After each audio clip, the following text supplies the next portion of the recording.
In what it called the largest raid of its kind in America, Quebec Provincial Police carried out Operation MYGALE, aimed at dismantling what they called a drug, tobacco and money laundering ring on Wednesday, March 30th, that had roots in Quebec and reached as far as South America and Europe. Social media lit up when the SQ reported that they had carried out searches and made arrests on the Kahnawake territory, a statement which turned out to be hugely erroneous. We spoke with Chief Peacekeeper Dwayne Zachary and Tobacco Portfolio Chief Gina Deer for details. Yesterday we were informed by a number of community members that there was possibly a police action in the territory, right? So we did our due diligence and we discovered that there was actually no police operation taking place. I contacted the Sûreté de Québec. They informed me that there was a police operation taking place in a number of locations, right? And it was in relation to what they call contraband tobacco.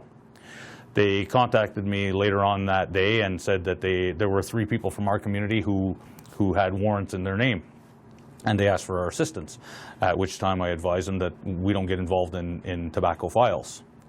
They said that they understood and they asked if we could help to facilitate.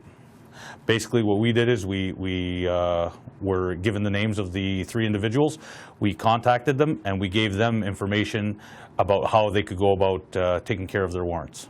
Well, it's a little difficult for us to accept that they label us as criminals and contraband, because for 25 years we've had an industry here that's been very active. There are stores all along the major highways, and the government is well aware of that. So instead of coming to Kahnawake or any other First Nation community to make an agreement on the taxation issues, which is the bottom line, this is a taxation issue, they've allowed the courts to prosecute people, make them criminals, and it became a criminal code issue rather than a Custom and Excise Act issue. So, I mean, it's very sad. We've taken several steps back. I mean, we look at the fur trade. You go that far back, taxation was an issue back then, and they were jailing First Nations peoples for not paying taxes. Here we are in this day and age, still facing the same thing. We have a hearing scheduled for next week on the tobacco law.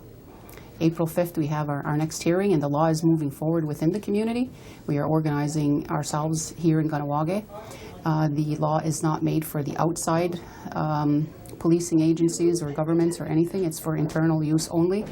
The hope is that one day the government will take the time to sit down and talk to us about the taxation issues, because it goes beyond tobacco. I mean, tobacco is a product that, you know, they can vilify. But if we look at maple syrup, for instance, which is traditionally our product as well as tobacco, there's an association. You have to get permission from government to be involved to sell. And, you know, being a First Nations community, we don't have to ask for that right.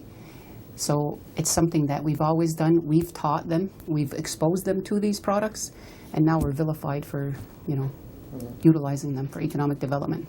I think what happened was their media attaché was given a bunch of information about the types of warrants, the arrest warrants that the Sûreté had, and information about the different communities that these people were from, right? So they had a list of Kahnawake. There were some people from Kahnawake, there were some people from Montreal, Six Nations, what have you, right? So they just took it for granted that the Sûreté de Québec was actually going to these locations and conducting police operations there, when it actually was not the case. It is very crucial that, you know, all First Nations communities have the right information, because you get everybody on guard, and it could end up having a very big misunderstanding and a very big backlash that we can't afford. And again, all the charges are related to fraud and the government being the victim because they didn't get their tax dollars. First Nations communities do not collect taxes for a foreign government.